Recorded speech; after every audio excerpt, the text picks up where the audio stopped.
Hello, this is Deborah again. Welcome back. I made this wall hanging using hand-dyed fabrics years ago. Naughty me. But I only managed to quilt it in lockdown. Another thing. Do you remember lockdown? Yeah, lockdown. Let's not go there, shall we? I've even squared it off, as you can see, and trimmed all the excess batting and squared off the corners. But I haven't bound it, so we're going to bound it. So today we're going to bind it using a different method. I've cut my strips at 2 1/4. I don't need them as wide as a quilt binding at 2 1/2, so I've done them slightly narrower, and I've taken the salvages off. Now these are hand-dyed fabrics, so it doesn't matter which side I use. I'm going to take my second strip, which I've got over my shoulder here, and I'm going to put it at a 90-degree angle to the first strip. Now, if this were commercial fabrics, you would put right sides together, but they're not, so it doesn't matter. And I'm going to start in the top left-hand corner, and I'm going to sew across diagonally to the bottom right-hand corner here. Now, you can mark it from this point to this point if you want with a pencil, but I'm going to wing it. I'm just going to pin it and wing it. I'm not bothered. The quilt police still haven't arrived at my door from the last time I was showing you binding, so I think I'm okay. So I'm going to stitch across, and I'll come back and show you.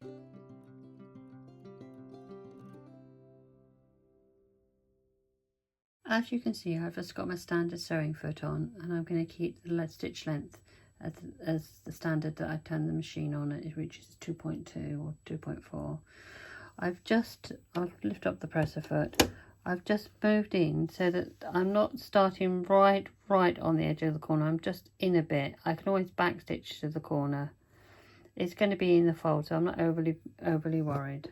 As you can see, I've done a stitching line from the top left hand corner right down to the bottom right hand corner, and I did a locking stitch at the beginning and at the end, and I didn't go quite to the end of the corner, right to the corner there, because I was worried about the fabric getting caught in my needle plate.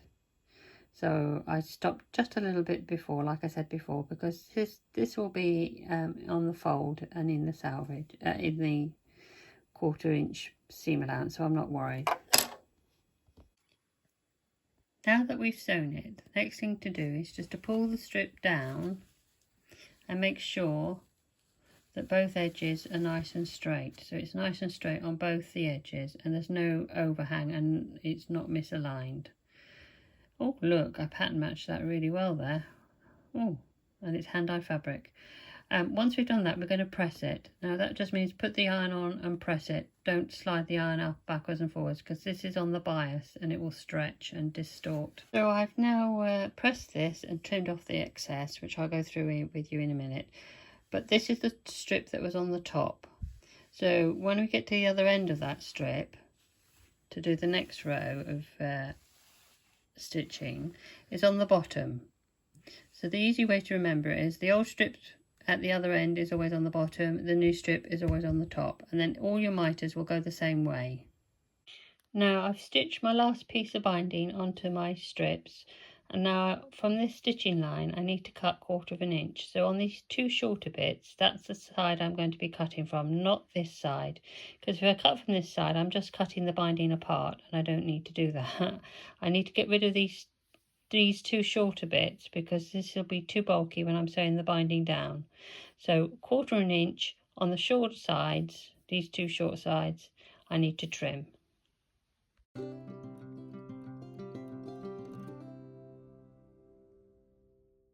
You can see now that I've pressed my seams open on both joins, so they're nice and flat. And you can see that my strips line up nicely, they're nice and straight, so I know I'm not going to have a wonky binding. But these little triangles on either side of the strip, which are called dog ears, they need to be trimmed.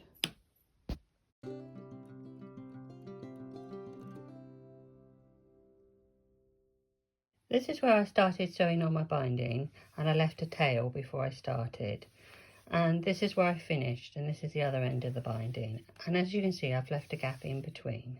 This is just so that when I join the two pieces of binding together to complete it and finish stitching it on, I've got a little bit of wriggle room. I found the middle of the gap that I've left, and I've taken each end of the binding and I've folded it over on itself, and it's met in the middle, and I finger pressed it. Finger press it really hard, because that's your guide for later on. And as you can see, I've left a little bit of a gap in between. That's because when you join these two pieces and then eventually sew it onto the quilt to complete your binding, it migrates a little bit, or it can stretch, so that gives you a little bit of wriggle room again. So the next stage is to mark these ends and join them together. I'll clip my binding now just to check my creases are good. This one is really good, but this one's not so good, so I need to go back and re-crease that. At the same time, I also took a strip, just a small strip, off the end of my binding. Here we are. And this is, you know, the same as this, is obviously 2 1/4.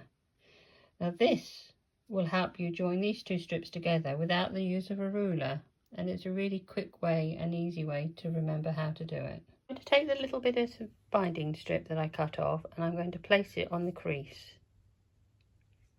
Now it's facing towards the tail end, not the quilt end. That's really important. If you do it this side, you're going to cut your binding too short.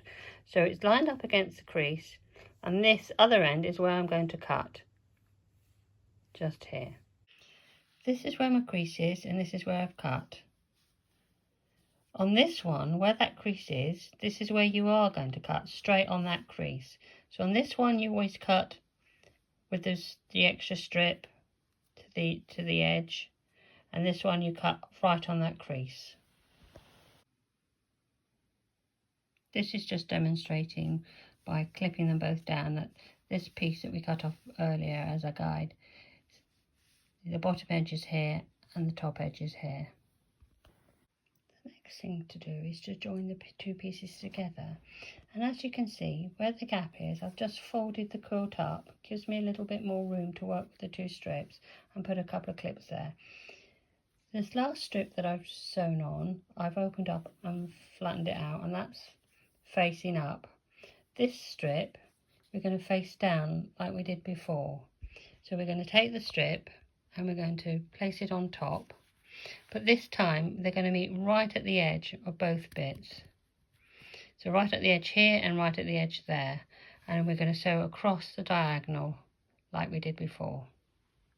I put 2 pins in so that I can make sure that the two outer edges, this edge and this edge, are aligned and it doesn't shift, because it's really important that I go from one corner to the other. I've done my diagonal stitching line across the binding now, and I'm happy with it. I fitted it onto the quilt, as you can see, with the 2 clips, and it fits beautifully. So from that stitching line, I'm going to cut 1/4 inch and cut all this excess away. I'm going to press open that seam, and then I'm going to fold the binding back down on itself, and I'm going to stitch it in place. You can see the quilt's all finished now, and all I've got to do is take the binding over to the back and hand stitch it down, because I like to hand stitch my bindings down to the back. If you want to give this technique a go, but you're unsure or you're not confident, I would recommend, instead of taking it straight to the machine and stitching the diagonal across, hand tack it to make sure that you're not twisted either strip and you're happy with it and it fits nicely.